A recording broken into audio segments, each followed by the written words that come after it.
Alam ko, marami sa atin ang gumagastos ng libo-libong piso buwan-buwan para sa kung ano-anong supplements, capsules, tablets, powders. Dahil gusto nating manatiling malakas, malinaw ang isip at iwas sakit. Pero teka, alam mo ba? May mga pagkaing mabibili lang sa palengke o baka nasa likod lang ng bahay mo na mas natural, mas ligtas at sa maraming pagkakataon, mas mabisa pa kaysa sa mamahaling supplements. Oo, hindi mo na kailangang maging plantito o plantita para makuha ang benepisyo. At ang nakakatuwa, marami sa mga pagkaing ito, araw-araw na nating kinakain bilang mga Pilipino, pero hindi natin napapansin ang tunay na lakas ng sustansya nila. Kaya sa video na ito, parang doktor na kapamilya mo, ibabahagi ko ang mga Pinoy superfoods na makakatulong sa utak, puso, buto at buong katawan mo nang hindi ka gumagastos ng mahal. Para bang health check-up na libre at mas masarap pa. Paalala, ang video na ito ay para sa impormasyon lamang. Kung ikaw ay may iniinom na gamot o may kondisyon sa kalusugan, kumonsulta muna sa iyong doktor bago gumawa ng pagbabago sa pagkain. Ano nga ba ang superfoods? Mga ka-GK, ang tinatawag nating superfoods ay mga natural na pagkain na puno ng bitamina, minerals at antioxidants.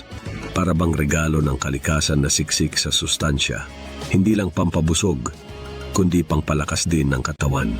Ngayon, linawin natin, hindi sila milagro. Hindi porke kumain ka ng isa, biglang mawawala lahat ng sakit. Pero kapag regular na isinama sa pagkain, nakakatulong silang palakasin ang resistensya at bawasan ang panganib ng iba't ibang karamdaman. Ibig sabihin, hindi mo na kailangang umasa palagi sa mamahaling supplements na nakikita sa mga tindahan. Ang solusyon, madalas, nasa pinggan na natin. Tandaan natin, ang kalusugan ay hindi lang tungkol sa mga tableta at kapsula. Nasa mga pagkaing mahal natin, paborito natin, at minsan nasa simpleng sangkap lang sa kusina. Nakakagulat, pero may mga kapangyarihan ang mga ito na hindi natin agad napapansin. Kaya mahalaga na bigyang pansin at isama sila sa pang-araw-araw na pagkain. At eto, bago ka lang dito sa channel, huwag kang mahihiya. Subscribe ka na para lagi kang updated sa mga bagong uploads. At syempre, paki-like na rin ang video para mas marami pa tayong matulungan. Huwag kang bibitaw dahil sa bandang huli ipapaliwanag ko kung bakit mas okay ang pagkain kaysa supplements. Kaya huwag na nating patagalin pa. Simulan na natin ang listahan ng mga Pinoy superfoods na tunay na makakatulong sa ating kalusugan. Unang superfood, moringa, o mas kilala natin bilang malunggay. Ito mga kapamilya ay hindi basta gulay. Tinagurian itong makabagong superfood dahil sa dami ng nutrisyon na dala niya. Para bang gulay na may superhero cape, simple sa hitsura pero powerhouse pagdating sa sustansya. Ito ang gulay na parang tahimik lang sa bakuran, pero sa nutrition, para itong superhero. Ang malunggay ay puno ng iron, calcium, vitamina A at C at sangkatutak na antioxidants. Kaya't hindi nakapagtataka na tinagurian itong superfood. Hindi lang dito sa Pilipinas, kundi pati sa ibang bansa. Ayon sa pananaliksik ng mga eksperto mula sa University of Massachusetts, may kakayahan ang malunggay na magpataas ng hemoglobin levels sa mga taong may anemia. Ibig sabihin, kung kulang ka sa iron at madalas nang hihina, malaking tulong ang regular na pagkain ng malunggay. At ang maganda pa, mas madaling maabsorb ng katawan ang nutrients nito kumpara sa ilang synthetic multivitamins. Kaya nga para sa ilan, mas epektibo pa ito kaysa sa mamahaling supplements na nakikita natin sa merkado. Mainam ito para sa mga taong madalas mapagod, may anemia o mahina ang buto. At kung tutuusin, hindi lang ito masustansya, napaka-versatile pa. Pwede mong isama sa tinola, sabaw, omelette, o kahit gawing powder mula sa pinatuyong dahon na hinahalo sa pagkain. Para bang gulay na may all-around talent. Masarap na, masustansya pa. Kaya kung ikaw ay madalas na kulang sa enerhiya, baka ang sagot ay nasa bakuran mo lang. Subukan mong gawing regular ang malunggay sa diet mo. Parang libre ng multivitamin, pero mas natural at mas masarap. Paborito mo ba ang malunggay? I-type ang isa kung oo at ilagay mo na rin kung saan ka nanonood. At syempre, hindi dito nagtatapos ang ating usapan tungkol sa superfoods. May isa pang sustansyang pagkain na tiyak na magugustuhan mo, lalo na kung health conscious ka. Kaya't huwag na tayong magpatumpik-tumpik pa. Kilalanin na natin ang susunod na superfood na sikat ngayon, avocado. Superfood number 2, avocado. Ito ang prutas na hindi lang pang Instagram smoothie bowl, may tunay na benepisyo ito para sa ating kalusugan. Ang avocado ay may healthy fats na mahalaga para sa utak at puso. At hindi lang basta healthy fats ang usapan dito, nakakatulong din ito sa memorya, sa pagpababa ng mataas na cholesterol at sa paglaban sa inflammation. Sa isang pag-aaral na inilathala ng American Journal of Clinical Nutrition, napag-alaman na ang mga taong regular na kumakain ng avocado ay may mas mababang antas ng bad cholesterol, LDL, at mas mataas na antas ng good cholesterol, HDL. Ibig sabihin, hindi lang ito masarap, talagang nakakatulong pa sa ating cardiovascular health. Para sa ilan, mas kapaki-pakinabang pa ito kaysa sa omega-3 capsules. Bakit? Kasi ang mga monounsaturated fats mula sa avocado ay natural na nagbibigay ng nutrients na kailangan ng katawan at tumutulong sa pag-regulate ng cholesterol levels. Kaya kung nag-iisip ka kung alin ang mas mainam, tandaan. Minsan mas panalo ang natural na pagkain kaysa sa mamahaling supplements. Paalala lang, iwasan ang sobrang asukal, mas okay ang natural. At dagdag bonus, ang avocado ay mayaman din sa fiber na nakakatulong sa digestion. Ang fiber ay parang walis sa loob ng ating bituka, tumutulong magpanatili ng healthy gut at nagbibigay ng pakiramdam ng kabusugan. Kaya mas iwas tayo sa labis na pagkain. Ngayon, syempre, hindi ibig sabihin ay unlimited avocado tayo. Ang tamang portioning ay mahalaga rin. Isang avocado sa isang araw ay sapat na para makuha ang benepisyo nito. At ang maganda pa, napaka-versatile nito. Pwede sa salad, smoothie, o kahit spread sa tinapay. Parang prutas na marunong mag-costume change. Kahit anong lutuin, swak siya. At dahil hindi lang avocado ang bida sa ating listahan, huwag kang bibitaw. Susunod na pag-uusapan natin ang bangus o sardinas. Mga pagkaing hindi lang masustansya, kundi abot kaya pa. Kaya siguradong pasok sa budget, pasok pa sa kalusugan. Superfood. Number 3. Bangus o sardinas. Mga kapamilya, alam nyo ba na bukod sa pagiging masarap at abot kaya, puno rin ng sustansya ang mga isdang ito? Para silang budget-friendly multivitamin na nasa hapagkainan natin. Ano ang laman ng bangus at sardinas? Omega-3 fatty acids. Panalo para sa puso at utak. Vitamin D, pampalakas ng immune system at buto.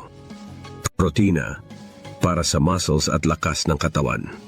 Ayon sa American Journal of Clinical Nutrition, ang omega-3 mula sa mga isda tulad ng bangus at sardinas ay nakakatulong magpababa ng panganib ng sakit sa puso at stroke. Dagdag pa, ang vitamin D na taglay nila ay mahalaga para sa ating kalusugan, lalo na sa panahong kailangan nating palakasin ang resistensya. Ngayon, baka sabihin ng iba, di fish oil pills na lang. Pero teka, mas mainam pa rin ang mismong isda. Bakit? Kasi kapag kumain ka ng bangus o sardinas, hindi lang omega-3 at vitamin D ang nakukuha mo, kundi pati iba pang micronutrients na natural na nasa laman ng isda. Parang combo meal ng sustansya, hindi lang isang kapsula. Mainam ito para sa puso, utak at kasu-kasuan. Ang omega-3 ay tumutulong sa brain function at may anti-inflammatory properties na nakakatulong sa arthritis. Kaya talagang panalo ang bangus at sardinas.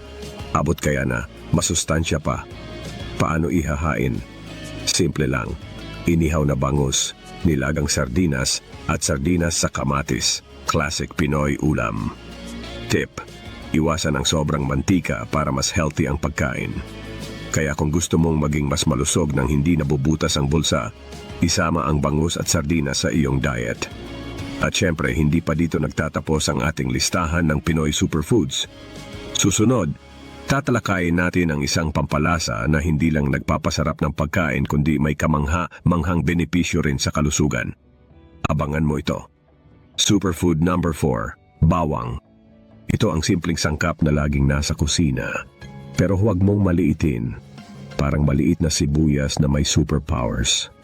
Ang bawang ay isang natural na blood thinner na tumutulong sa maayos na daloy ng dugo.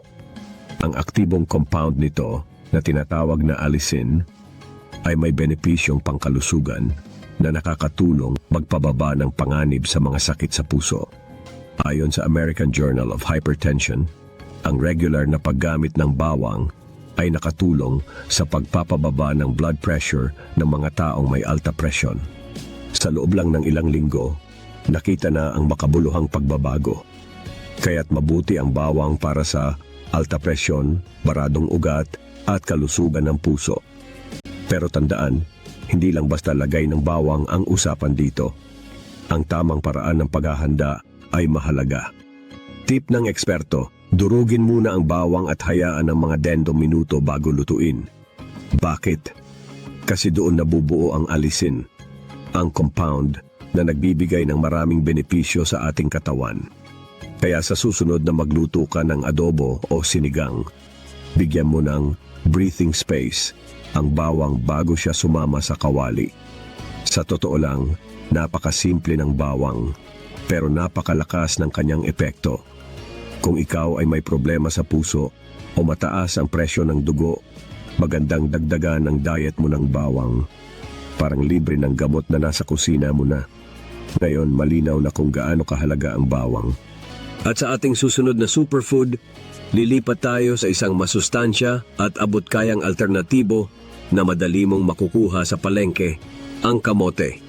Superfood. Number 5, kamote. Ito ang simpleng ugat na madalas nakikita sa palengke, pero huwag mong maliitin. Parang humble neighbor na biglang superhero pagdating sa nutrisyon. Una, mababa ang glycemic index ng kamote. Ibig sabihin, hindi biglang tumataas ang blood sugar mo pagkatapos kumain nito kumpara sa puting kanin o tinapay. May pag-aaral mula sa University of the Philippines, Los Baños na nagpapakita na mas maganda ang blood sugar control ng mga taong kumakain ng kamote. Kaya kung nag-aalala ka sa iyong blood sugar, malaking tulong ang kamote. Pangalawa, puno ito ng fiber. Ang fiber ay parang walis sa ating bituka, tumutulong sa maayos na daloy ng digestion at nagbibigay ng pakiramdam ng kabusugan. Kaya hindi ka agad nagugutom, mas nakokontrol ang pagkain at nakakatulong pa sa weight management. At syempre, nagbibigay din ito ng matagal na enerhiya.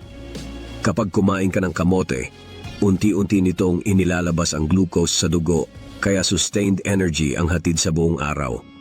Hindi tulad ng energy supplements na puno ng caffeine, na minsan parang roller coaster ride. Taas ngayon, bagsak mamaya. Ang kamote, steady lang, natural, at mas makabubuti sa katawan. Mas mainam kung ito ay nilaga o inihaw, hindi prito.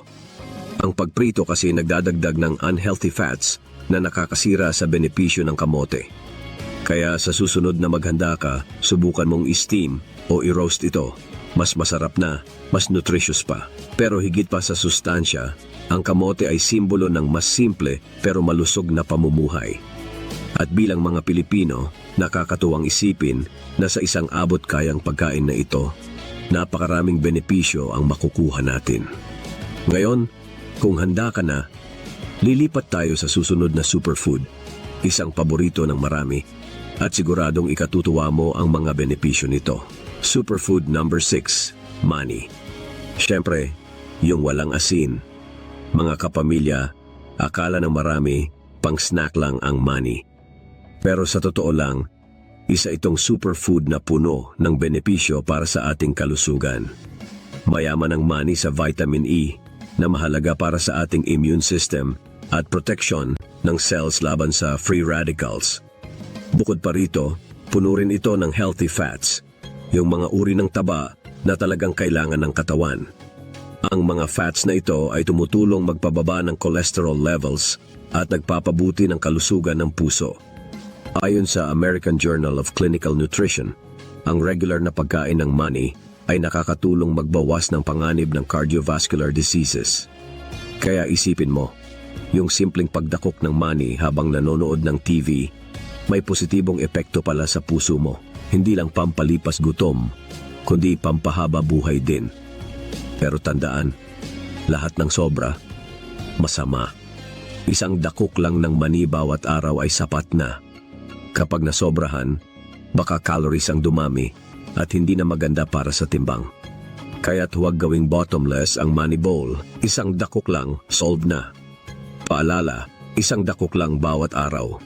Sobra ay sobra rin sa calories.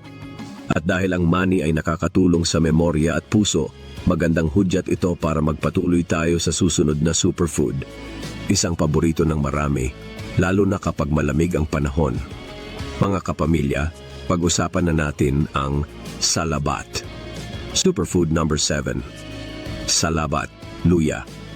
Mga kapamilya, akala ng iba pampalasa lang ito sa adobo o sinigang. Pero sa totoo lang, isa itong superfood na laging nasa kusina natin. Parang simpleng kaibigan na biglang superhero pagdating sa kalusugan. Ang luya ay kilala sa kanyang anti-inflammatory properties. Ibig sabihin, nakatutulong itong bawasan ang pamamaga sa katawan. Kung madalas kang may pananakit ng kasukasuan, pwede mong ituring ang luya na natural pain body. Ang compound na tinatawag na gingerol ay napatunayang nakakatulong sa arthritis at iba pang inflammatory conditions. Ayon sa Journal of Pain, ang regular na pag-inom ng luya ay nagpakita ng makabuluhang pagbabawas ng pananakit at pamamaga sa mga pasyenteng may osteoarthritis. Kaya kung sumasakit ang tuhod o balikat, baka isang tasa ng salabat ang kailangan mo. Bukod pa rito, ang luya ay pampagaan ng panunaw. Kung madalas kang kabagin o hindi komportable ang tiyan, nakakatulong ito sa pag-regulate ng digestive system at nagpapabuti sa daloy ng digestive juices. Parang natural na digestive coach sa loob ng katawan. Paalala lang, kung may ulcer or acid reflux ka, mag-ingat sa pag-inom ng luya. Mas mabuting kumonsulta muna sa doktor bago ito gawing regular sa diet. At hindi lang iyan, puno rin ng antioxidants ang luya. Ang mga ito ay tumutulong labanan ang free radicals na nagdudulot ng oxidative stress. Sa madaling salita, nakakatulong itong panatilihing malusog at masigla ang ating katawan. Kaya sa susunod na parang may sipon ka, sumasakit ang ulo, o medyo off ang pakiramdam, subukan mong magluto ng sariling salabat. Isang tasa ng mainit na luya tea. Comforting na, mura pa, at may hatid na benepisyo sa kalusugan. Sa huli, ang luya ay hindi lang masarap, kundi napaka-epektibo rin sa pagpapanatili ng ating kalusugan. Isama mo ito sa araw-araw na pagkain at tiyak mararamdaman mo ang positibong epekto. Ngunit tandaan, mga kapamilya, ang kalusugan ay hindi lang nakasalalay sa superfoods. Kailangan pa rin ang balanse at tamang nutrisyon sa ating pang-araw-araw na pamumuhay. Ngayon, heto ang tanong, bakit mas okay ang pagkain kaysa supplements? Mga kapamilya, simple lang ang sagot. Mas mura, mas natural, mas madaling ma-absorb, at mas masarap. Hindi mo kailangang gumastos ng libo-libo para sa bote ng capsules. Ang kailangan mo lang ay tamang pagkain sa pinggan. Ang mga natural na pagkain ay puno ng nutrients na talagang kailangan ng ating katawan. Ayon sa isang pag-aaral noong 2019, mas epektibo ang nutrients mula sa whole foods tulad ng prutas, gulay at grains kumpara sa synthetic supplements. Bakit? Kasi may dagdag silang phytonutrients at antioxidants na tumutulong palakasin ang ating immune system. Halimbawa, isang tasa ng malunggay ay may higit pa sa 7 beses na vitamin C kumpara sa orange. Imagine mo yon. Gulay na pangkaraniwan sa bakuran pero mas matindi pa ang sustansya kaysa imported na prutas.